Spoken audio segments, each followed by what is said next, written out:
महाराष्ट्र के जेनजी देवव्रत महेश रेखे जी ने वो काम कर दिखाया है जो भारत के इतिहास में आज के पहले केवल 2 बार हुआ था। उन्होंने शुक्ल यजुर्वेद के माध्यम दिनी शाखा के दंडक्रम पारायण को मात्र 50 दिन में कर दिखाया, वो भी बिना किसी त्रुटि के। लेकिन इससे देश को क्या फायदा, ये प्रश्न बहुत उठ रहा है। तो सबसे पहले दंडक्रम पारायण को समझते हैं। साथियों, वेद दुनिया के इकलौते धार्मिक ग्रंथ हैं जिनमें स्वरों का विज्ञान निहित है, इसलिए एक भी स्वर में कोई त्रुटि ना हो, इसके लिए हमारे ऋषि मुनियों ने 8 प्रकार के विकृति पाठों की व्यवस्था की थी, जिसमें से दंडक्रम सबसे कठिन होता है। मान लीजिए एक मंत्र में 5 शब्द हैं, 1 2 3 4 5। अब इसको पढ़ा कैसे जाएगा? इसको 4 चरणों में पढ़ा जाएगा।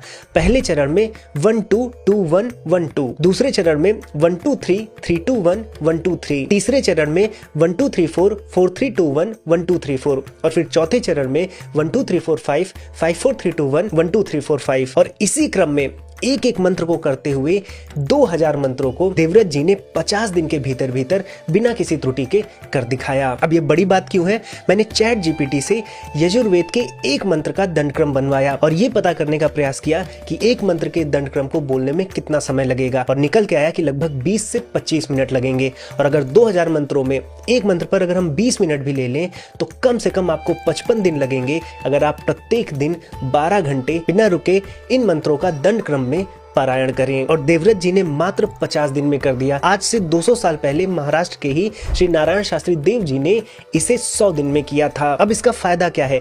ये मानव की अद्भुत शक्ति का रिवाइवल है। अगर आप देखें तो मेमोरी साइंस में, न्यूरोलॉजी में, फोनेटिक्स में, लिंग्विस्टिक्स में और भारत की जो हिस्टोरिकल प्रैक्टिसेस हैं उनके डोमेन में एक नई फील्ड खुल गई है। अब पूरा विश्व केवल जानता ही नहीं है, देख भी सकता है कि जिन अद्भुत ऋषियों की बात भारत करता है, ऐसे ऋषि माइथोलॉजिकल नहीं है बल्कि हमारे बीच में बन सकते हैं। और फिर पिछले 20 वर्षों में एआई के आने के बाद, सोशल मीडिया के आने के बाद, इंटरनेट के आने के बाद ज्यादा हम फोन्स को यूज करते हैं, जिसके कारण से साइंटिफिक रिसर्च हमें बार बार बता रही है कि हम मेमोरी लॉस से पीड़ित हैं, जिससे मेंटल प्रॉब्लम्स भी बढ़ी हैं। और ऐसे में देवव्रत जैसे तपस्वियों ने मेंटल प्रॉब्लम्स को सॉल्व करने की दिशा में एक नया कदम रखा है। और यहाँ पर जो वामपंथी कंपेयर कर रहे हैं कि भारत के जेनजी ये कर रहे हैं और देखिए चाइना के जेनजी क्या कर रहे हैं, तो आप मुझे ये बताइए कि अमिताभ बच्चन की एक्टिंग से भारत को क्या फायदा होता है? विराट कोहली जब शतक मारते हैं तो इसरो की कौन सी सैटेलाइट लॉन्च हो जाती है? या नीरज चोपड़ा जी के गोल्ड पदक ला देने से भारत में कौन सा टेक्नोलॉजिकल एडवांसमेंट हो गया? लेकिन हम मनुष्य इन सभी चीजों को सेलिब्रेट करते हैं क्योंकि हम में से कुछ ही लोग